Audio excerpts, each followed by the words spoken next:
Ya han visto todo lo que les tenemos preparado en el programa de hoy, pero como les veníamos avanzando semanas antes, hoy preparábamos este set tan especial para todos ustedes porque nos parecía muy interesante en el programa hablar sobre educación y los retos a los que se enfrenta. Por eso hoy en el programa nos acompañan distintos representantes del mundo educativo aquí de la Comunidad Valenciana. Les vamos a presentar uno por uno.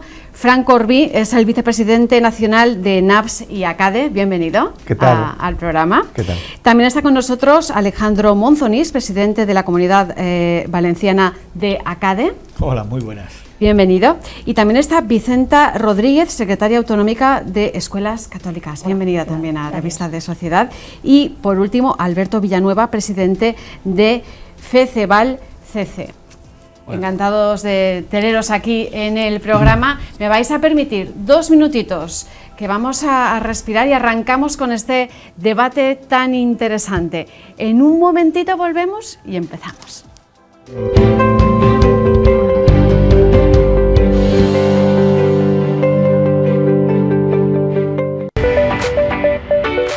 La industria 4.0 está en manos de ingenieros industriales, físicos y data analysts. Ellos serán los que mejor se adapten a ese nuevo escenario, con profesiones que todavía no existen. Profesiones de futuro. Por eso, desde la Universidad Europea de Valencia, formamos pioneros en profesiones innovadoras, multidisciplinares y de máxima empleabilidad. Nosotros ya estamos listos. ¿Y tú? Ven a la Universidad Europea de Valencia. Ve más allá. Este mensaje es para quienes buscan aventuras, para los que crean emociones. For those who will change the world. For those who improve every day. Para los que quieren llegar muy lejos. Para los que tendrán el mundo a sus pies. For those who want to be one step ahead. For those who have a different point of view. Para las futuras estrellas. Para su banda. For the entrepreneurs. Para todos vosotros os presento IALE, nuestro colegio, tu colegio.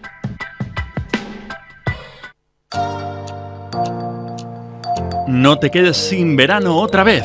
Tras un 2020 con 0 contagios, Bilimi vuelve con protocolos aún más eficaces. Sus propuestas: multiaventura en los Alpes franceses, la Costa Azul, surf en Hendaya. Se incluye PCR para todos y si aún tienes dudas, te regalan el seguro de anulación especial COVID. Eso sí, por tiempo limitado, así que apúntate ya. Fuerte como papá, bonita como mamá. Los niños no lloran. Fútbol no, mejor gimnasia rítmica. Este es nuestro currículum oculto. Todo eso que perpetuamos sin querer y que en realidad hoy ya rechazamos. Y por eso, el cambio empieza en cada nuevo niño que viene al mundo. Y en nuestro compromiso de revisar nuestro currículum oculto para educar no niños o niñas, sino personas.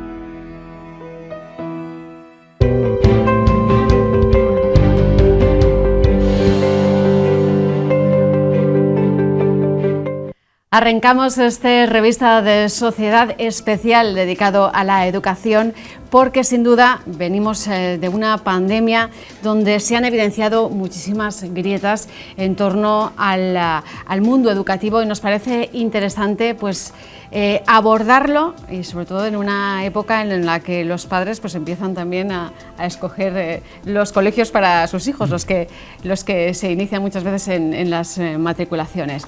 Bueno, vamos a hablar, si quieres empezamos por ti, Frank.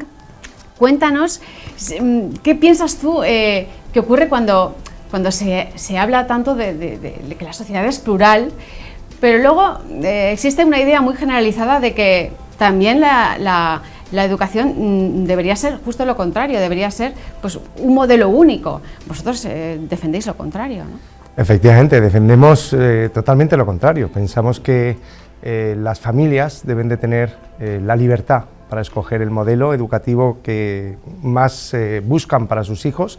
Es algo tan importante como que es el presente y futuro de los niños y creo que la educación debe de ofrecer modelos educativos diferentes, y esto es un ejemplo en una mesa hay 4 modelos educativos tan válidos unos como otros, pero bien diferentes. Háblanos del vuestro, por ejemplo. Yo represento al sistema británico, también a la privada, evidentemente, porque estamos dentro del sector privado, pero es el modelo británico en la Comunidad Valenciana. Es un modelo diferenciado, un modelo que cree en que el alumno debe ser preparado para el futuro, y por eso hacemos una inmersión lingüística total, y nuestros alumnos pues dominan idiomas, el inglés, el francés como algo propio, y además tiene un modelo curricular en el que se basa en el aprendizaje por experiencia. El alumno se divierte, se entretiene, y además también se basa en la diferenciación del alumno.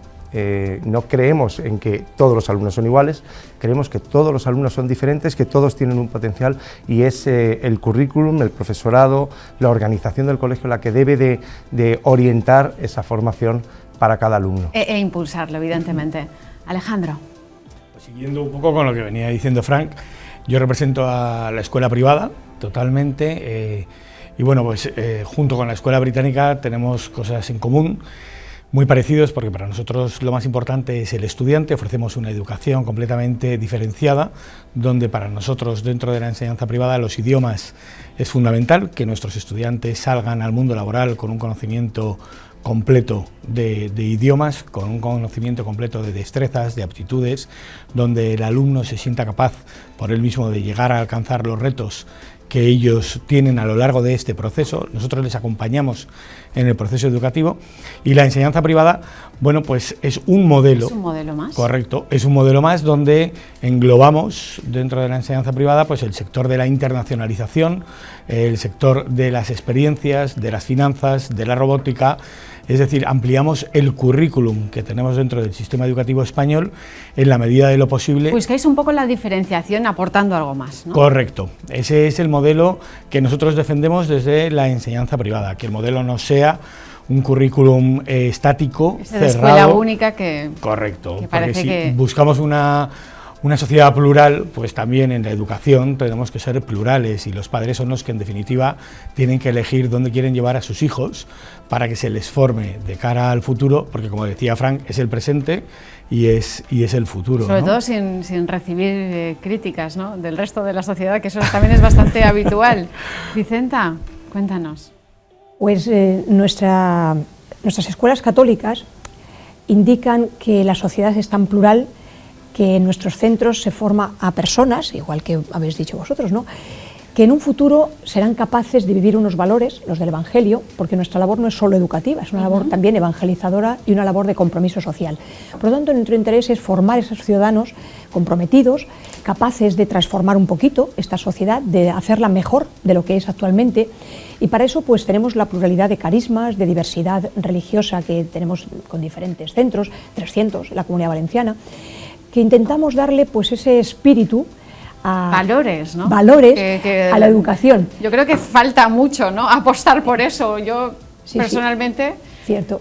Por eso porque creo que a veces se pasa mucho de este tema pasa desapercibido. Me parece que es importantísimo para un niño, ¿no? Es fundamental, por eso aparte de la formación académica, pues tiene también una formación en valores, ciertamente, una formación profesional, y sobre todo yo creo que es en ese acompañar a que los adultos de mañana tengan pues un buen sustrato. Un sustrato hecho a base de, por una parte, de lo académico, lo curricular, pero también de esos valores que muchas veces son intangibles, pero que están en la sociedad y que tenemos que ayudar a descubrirlos, porque nuestra sociedad no está tan secularizada como se dice, porque en el fondo todos buscamos algo que dé sentido a nuestras vidas, y eso se demuestra en el compromiso social y en el compromiso con los demás. Lo que comentábamos antes de marcar la diferencia.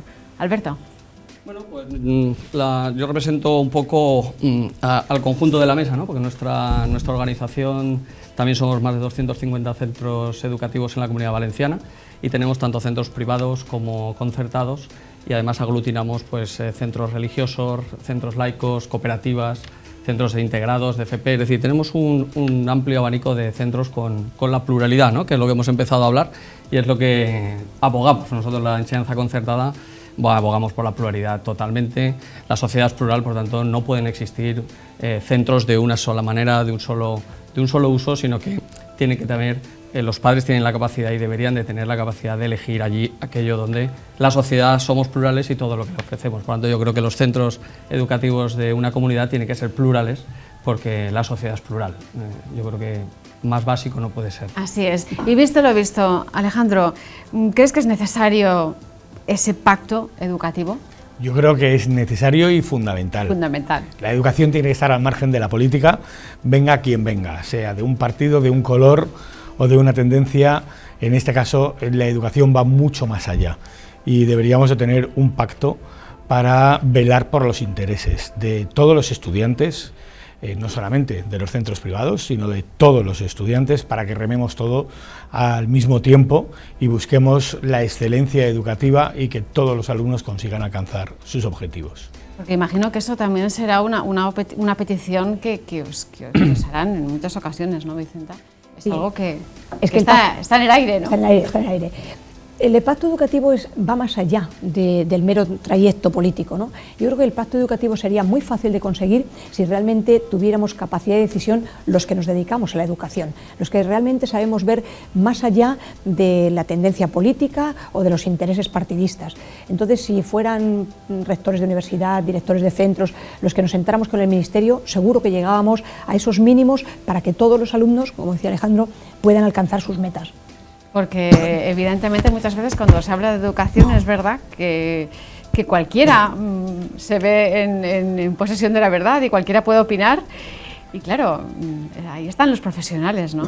del ámbito educativo para meterse de lleno. También, por ejemplo, tú, Frank, echas en falta, digamos, ese compromiso. Te puedo asegurar que cuando nos sentamos agentes educativos, de patronales, de sindicatos, de docentes, de directivos, de cualquier ámbito, excepto el político, todos tenemos claro lo que queremos, porque primero vemos aquellos países que sí que tienen un pacto estatal por la educación, que no está sometido, ¿no?, a cambios educativos. El último podríamos nombrar a Portugal, y que todos aquellos países que han hecho un pacto por la educación han evolucionado, han puesto sobre su sociedad un modelo educativo innovador, actual. Nosotros en España tenemos cambios educativos sometidos a cambios de gobierno, que además esos cambios educativos no vienen a cambiar lo que se tiene que cambiar, porque todos estamos de acuerdo en lo que hay que cambiar. Hay que cambiar y hay que imponer un modelo educativo de futuro. Hay que poner un modelo educativo actual. Vemos las cifras de fracaso escolar en España. Estamos alcanzando unas cuotas de un altísimo porcentaje de fracaso escolar en secundaria, que es un 30 o un 40% de alumnos abandonan la educación en secundaria. Estamos en un modelo excesivamente memorístico, estamos en un modelo que no potencia competencias ni evalúa competencias, que no potencia idiomas internacionales, que no potencia el saber hacer. Y no estamos formando a los profesionales del futuro, pero si vemos el mercado laboral, sabemos lo que las empresas demandan. ¿Qué demandan? Pues personas que sean creativas, que sepan liderar, que sepan trabajar en equipo, que sepan innovar, que sepan tener pensamiento lógico, con lo cual sí que se sabe lo que se tiene que aportar y cuál es el modelo además que engancharía a los alumnos. El problema está en que estamos en un país en los que hace cambios para 4 años y además pactados con otros intereses políticos muy ajenos a los educativos. Llama la atención el caso de España, porque es verdad que hay un gran porcentaje de fracaso escolar y parece que la educación va a menos. Yo muchas veces lo comento con antiguos profesores y me dicen, ¿no?, cómo está la situación actualmente. ¿Qué haría falta para que todos remasen a favor y vieran que este es un problema prioritario que solucionar? Pues bueno, es que justamente es eso, el pacto educativo, es decir, lo hemos dicho aquí en la mesa y es que es así. En el momento entra la política por el medio, pues como aquel que dice, pues no llegamos a ningún consenso nunca. No llegamos a ningún consenso porque se hacen leyes sin consenso para la comunidad educativa. Se hacen leyes con un cargo, con un peso muy grande a nivel ideológico.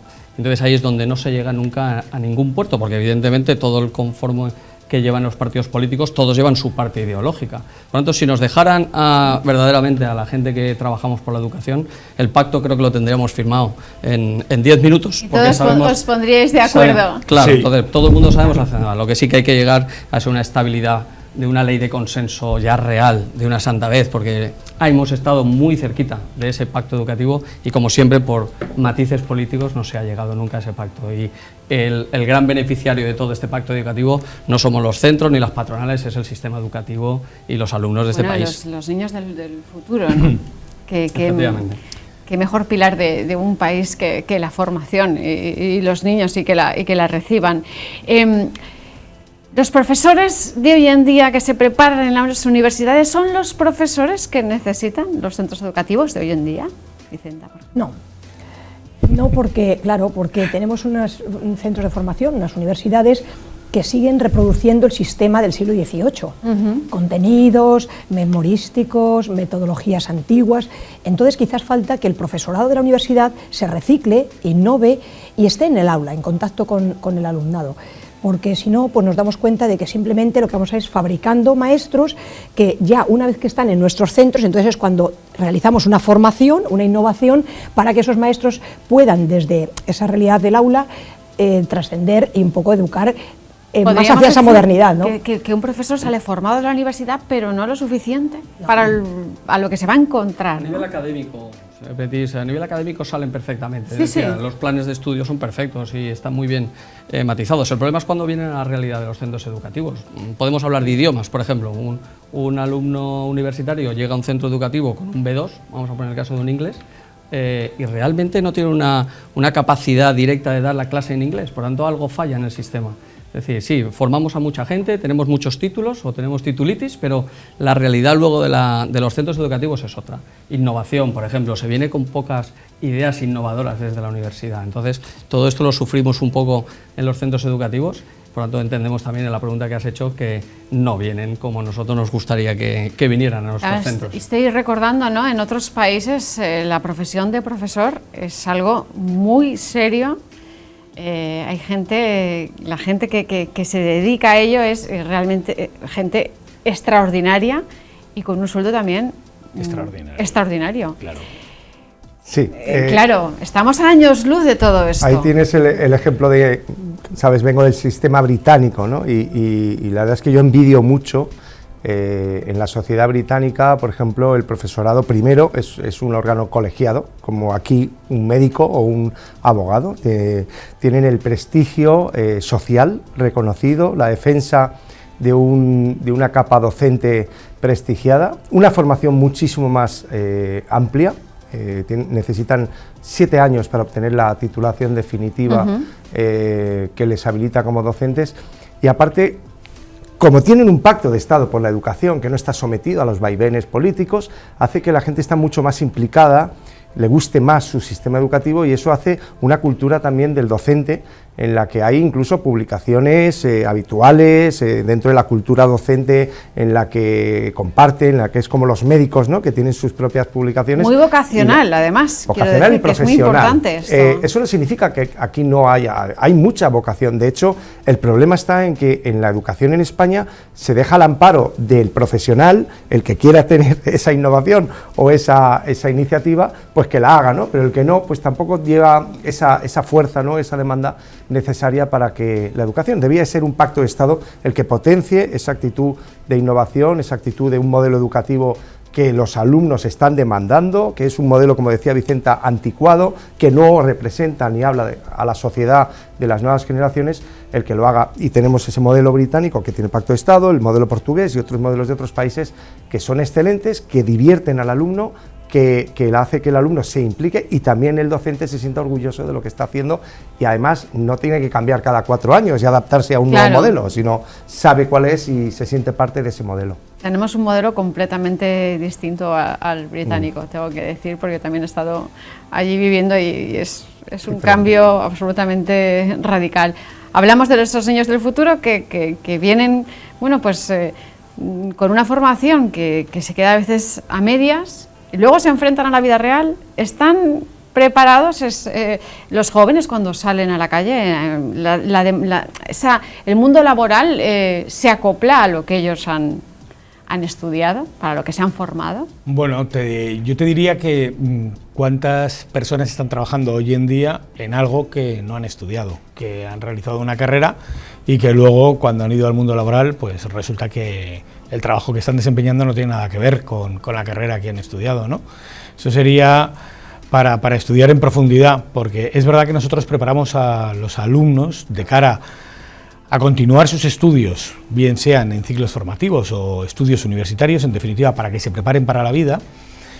Llegan a la universidad, tienen todavía un currículum amplio por delante, con pocas prácticas, porque es poco práctico el currículum, y luego salen al mundo laboral, donde se dan cuenta que lo que han estudiado, pues a lo mejor no es realmente lo que les gusta. Claro. Entonces deberían de ser currículums muchísimo más abiertos, totalmente dinámicos, donde el alumno encuentre el camino que realmente le gusta para alcanzar el objetivo y sentirse luego a la hora de trabajar que sí es el camino y que los estudios le han servido, ¿no?, para proyectarse en el trabajo. Lo que pasa es que yo creo que, además de esa preparación, ¿no?, para el mundo laboral, yo creo que en nuestros centros, en general, se les prepara para vivir. Es decir, quizás la parte académica la lleva, falta práctica, en fin, un poquito lo que estamos comentando. Pero yo creo que sí, que en nuestros centros hoy día hay pasión por educar y esa pasión se transmite. Entonces yo creo que mayoritariamente, no estaréis de acuerdo conmigo, nuestros alumnos salen preparados para vivir y para afrontar retos, con más o menos capacitación académica, pero yo creo que nuestro alumnado sí son los ciudadanos del siglo XXI. Estoy diciendo, pero perdona, sí. Pero justamente yo estoy un poco también, como decía Alejandro, con el tema del mundo laboral. ¿Están preparados para el mundo laboral? No, porque lo que falta es prácticas. O sea, yo creo que en las universidades lo que les falta es tener muchos más años de práctica, pero práctica real. ¿Qué pasa? Y lo tendrás tú y lo tenemos por todos. Ejemplo, en Inglaterra. Claro, en nuestros centros llegan los alumnos de magisterio, vienen a las aulas, pero están súper dirigidos por el profesor. No, hay que ir más a la practicidad, hay que ir más al día a día, a la realidad laboral. Y entonces formaremos mejor a los profesores del futuro. También es verdad que dentro, por ejemplo, nosotros en la enseñanza privada, tecnológicamente vamos muy avanzados y el alumno cuando sale a la universidad o a otras partes tiene un pequeño frenazo, porque todo lo que ha aprendido en el centro y todas las destrezas y habilidades que ha tenido, cuando da el salto, claro, se encuentra con que no hay una continuidad. Entonces hay una especie de barrera y de choque muy importante, ¿vale?, en ese paso, donde el alumno tiene que volverse a reinventar para continuar avanzando, porque lo que ha recibido en el colegio luego no lo recibe en la continuación de sus estudios. Pero está preparado, es decir, hemos preparado para vivir esto, para ser capaz de decir esto. Pero Vicenta, yo creo que el error está en esta sociedad española nuestra. Nos hemos pasado la vida en la historia luchando, y hemos sobrevivido, y el mal mensaje está en, jolín, yo he triunfado en la vida profesionalmente y mira de qué modelo vengo. Pero es que la sociedad ha cambiado. Es que nos vamos hacia una sociedad que ya no competimos con el vecino del pueblo de al lado. Es que competimos con China, competimos con Inglaterra, competimos con Estados Unidos, porque vivimos y vamos hacia un mundo globalizado. ¿Estamos preparando a la sociedad de los alumnos del nuevo modelo? Es que no podemos basarnos en el modelo que nosotros hemos vivido y hemos podido sobrevivir o hacernos o luchar, porque es que mientras el resto lo hace mejor, nosotros seguimos estancando y luchando aquí por si cambiamos la ley para hacer pequeños cambios, que los que van a sufrir son nuestros alumnos, nuestros hijos, esta sociedad joven. No podemos basarnos en que el modelo ha funcionado a medias y hemos triunfado un poco, porque el entorno va a cambiar. Con lo cual yo creo que como miembros educadores debemos de elevar la voz diciendo no se está formando para la nueva sociedad profesional del futuro en un mundo diferente, en un mundo globalizado. Sí, porque lo que en un momento a lo mejor funciona, después, posteriormente, ¿no? Y ha cambiado todo muchísimo. Y luego ya la formación profesional, pues sabemos, ¿no? Estamos abocando alumnos a una formación profesional en la que es más académica muchas veces que jolín, ¿por qué no hacemos una? Yo recuerdo en un colegio de formación profesional que visité en Inglaterra, que era de mecánica, y había un tren en medio de ese centro, y estaba medio desmontado, y dije, ¿esto qué es? Y dijo, este es el primer curso, que es desmontarlo. Y dije, ¿y el segundo? Dijo, montarlo. ¿Por qué no vamos hacia eso? ¿No? Claro, pues vamos a lo mismo, ¿no? A las prácticas y a lo real. Es decir. Correcto. Es verdad que se necesitan muchísimas más prácticas. Yo pienso que eso es indiscutible, que es muy necesario. Sí, pero aquí en la Comunidad Valenciana resulta que las universidades privadas no pueden poner en prácticas a los alumnos en un hospital público, o no pueden llevar a alumnado de magisterio a un colegio público, cuando realmente aquí quien está sufriendo eso es la sociedad, que no estamos formando bien a los alumnos.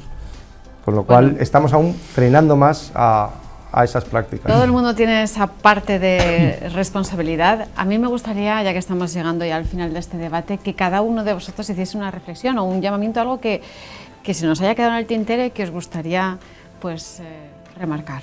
Alberto. Bueno, pues yo si tuviera que remarcar algo es que me gustaría que llegáramos a ese pacto educativo de verdad, que la escuela concertada se viera de una santa vez como una escuela complementaria de la pública, que la escuela pública sea una escuela pública de calidad y que jugáramos todos al mismo juego, porque al final no estamos hablando de patronales, no estamos hablando de colegios de diferentes maneras, sino que estamos hablando del sistema educativo valenciano.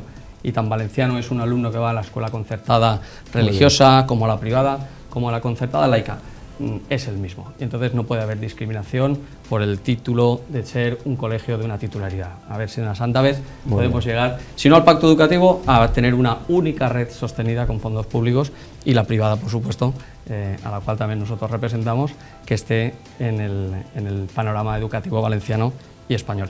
Perfecto. Vicenta, tu reflexión. Reflexión, pues yo creo que tendríamos que tener más autonomía los centros, para que cada uno conocemos nuestras realidades, entonces no ser esclavos de las leyes ni tampoco dependientes de la norma. Tiene que haber unos mínimos, pero que seamos suficientemente autónomos como para que cada equipo directivo sepa cómo adaptar el currículum a esa realidad escolar, por todo lo que habéis venido diciendo y que hemos estado de acuerdo, y sobre todo también, esa es una parte importante, y sobre todo que cada familia de verdad pueda elegir el modelo educativo para educar a sus hijos en virtud de ese principio constitucional de que pueda elegirlo confesional o no confesional, pero con libertad. Y en un tercer punto, que nuestros centros, yo que soy una apasionada de la educación, entonces me parece que formarlos en lo académico, en la práctica, todo eso está muy bien, pero sobre todo formar personas libres, personas comprometidas socialmente y personas capaces de hacer avanzar la historia y de escribirla con mayúsculas. Alejandro y Fran, nos hemos quedado prácticamente sin tiempo, pero podéis decir cada uno de vosotros algo rapidito. Venga. Yo muy rápido, yo me uno a lo que han dicho mis compañeros, pero también pediría, sobre todo para la educación privada, que en este caso es la que menos tiene, la desgravación fiscal para las familias. Creo que dentro del pacto educativo, que es muy importante, es fundamental, debería existir también la ayuda a las familias, en este caso que deciden llevar a un niño a un colegio privado, y debería existir ya de una vez lo que es la desgravación fiscal a las familias, no a los centros, sino la ayuda directa a todas las familias, sin discriminar a nadie. Pues yo, estando totalmente de acuerdo con Alberto, con Vicenta y con Alejandro, solo animo a las familias a ser conscientes de lo importante que es encontrar el modelo educativo para sus hijos, y que sean conscientes que la mejor herencia es una buena educación. Sin duda alguna. Bueno, pues os agradecemos a todos que nos hayáis acompañado hoy en este debate especial de Revista de Sociedad dedicado a la educación, que es un tema importantísimo y más que tendríamos que hablar de él. Así que a ver si repetimos este debate en el futuro. Muchísima suerte y gracias por acompañarnos. Nos ha quedado claro que sin duda queda muchísimo por hacer. Muchas gracias. Gracias. Y a nosotros nos queda muchísimo programa por delante, así que vamos a hacer una pequeñísima pausa, volvemos enseguida y bueno, les pedimos que estén ahí, porque lo que viene estamos convencidos que les va a encantar. Volvemos enseguida.